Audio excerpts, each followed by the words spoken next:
Wala na yung loop ko pero may bumabalik pa. Yan oh. Yan, nakakawala. Merong isa nakakawala. Inbreed pa naman ni Stubborn. Hindi ko mahuli ngayon eh.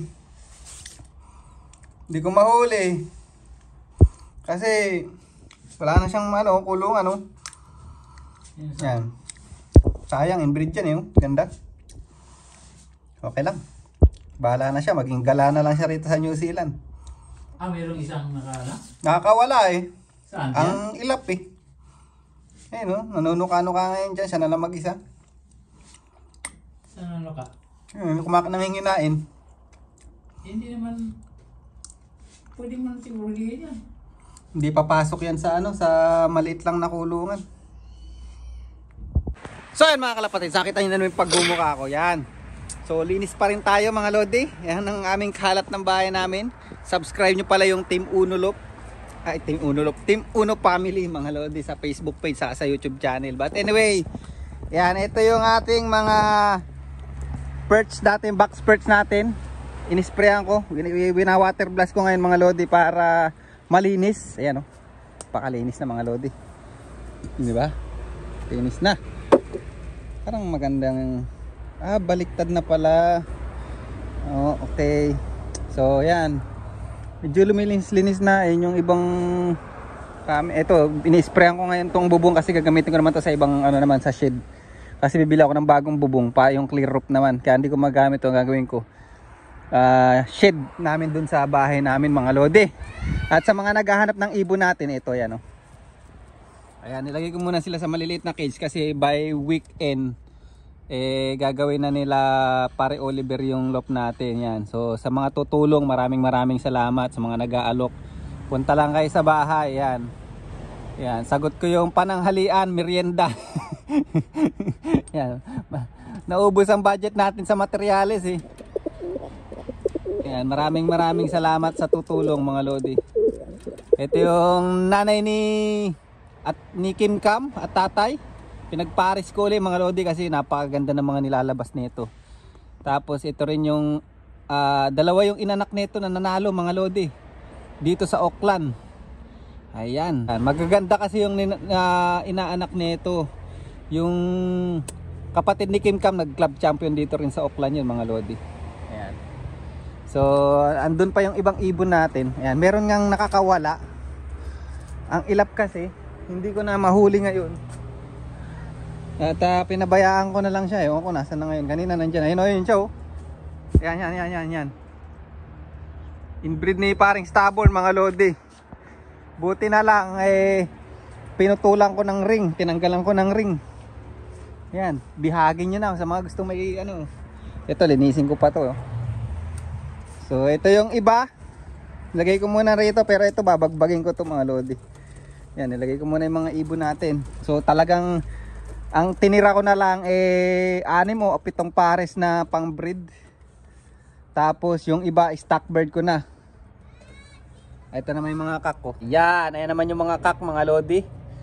Tapos ito yung pinagparis ko, si secret. At ito pang isa. Ayan, secret. Hindi, saka ko na lang sabihin sino yung mga yan. Alright.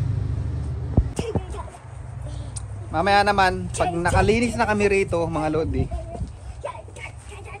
pag nakalinis na kami, bibili naman ako ng iba pang materyales. So meron na tayong mga pamoste doon, mga timber o mga kahoy, tapos plywood. Ang kulang ko na lang yung mga screw, bubong, ano pa ba? Yun, kompleto na. Yun na lang ang kulang, saka screen. Ang kulang pati yung yung gagawa. Yan. Yan, maraming salamat ulit sa gagawa mga lodi ng loop natin kasi wala talaga akong mahinga na ng tulong. At sa yan, maraming salamat at na-excite na ako kasi talagang gusto ko na makapag-breed. Timing yung pagbe-breed natin dahil September ngayon. Yung weather maganda mga lodi, makakapagpapisa tayo ng maganda. Kasi pag maaga ka nag-breed, sa August ka nag-breed. No, don't spray that. Mabubutas ang katawan mo dyan. So anyway, yun nga, pagka Nagbabalat yung baby ko. Pag August pa lang, nag-breed ka na dito sa New Zealand, winter. Medyo nagkakaproblema sa pagpapisa ng kalapate, ng itlog mga lodi. Dahil malamig nga saka yung kondisyon ng ibon, hindi maganda gaano. Napansin ko malalakas yung ibon pag napipisa ng yung pa-summer na dito sa New Zealand. Maganda yung nilalabas na ibon, malalakas mga lodi. So anyway, yan, samahan nyo na lang ako mamaya. Maningin tayo kung may time pa. Bibili ako ng mga materyales ng aking bago nating loop. Ayan. At ito, hahakutin ko muna pala itong mga mamaya mga lodi. Lalagay ko sa sasakyan to. At kaya ini-sprayan ko, nililinis ko na rin. Ayan, maraming salamat ulit kay Kuya Fernando. Malaking tulong ang paggiba niya rito sa ating loop. Alright.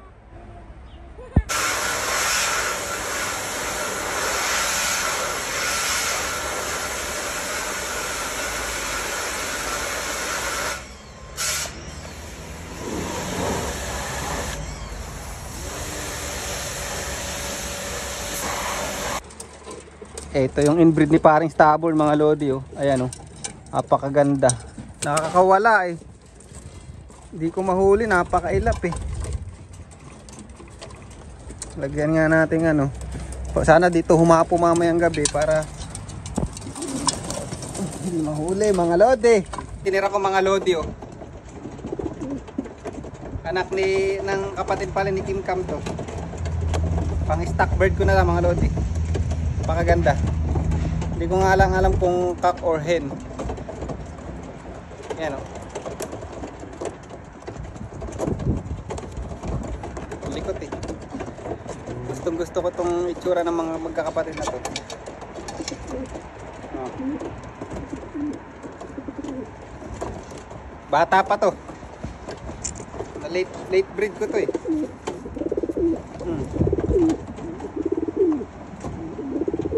Napakaganda. Hindi ko mahuli yung anak ni paring Stubborn eh.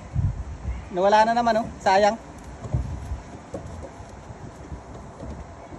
Ito yung mga late breed ko eh. Huling-huling itlog to. Tatapok ko na sana. Kaya alam, biglang nag-champion tayo sa club nun. Kaya ito yung mga itlog pa nun. Nung nalaman ko nag-champion si Kim Cam, tsaka yung nestmate niya, ito. Itlog pa lang siya nun. Tapos pinapisa ko na. Tatapok ko na sana. Alam nyo yung unang pares ko na yun, nanay tatay ni Kim Cam na yun. Ginawa ko pang ginawa ko pang yaya nung una kasi wala akong ganong tiwala. Kung sino pa talaga yung hindi ka tiwala siya pa yung nagbigay ng mga winner sa atin. So magandang ibabangga natin to sa sa mga bloodline ni paring Stubborn mga lodi. Kaya si Kim Cam ipapares ko kay paring Stubborn. Ganda, oh. Solid. Grabe, puro busy pa rin kami, nagpipintura ng bahay.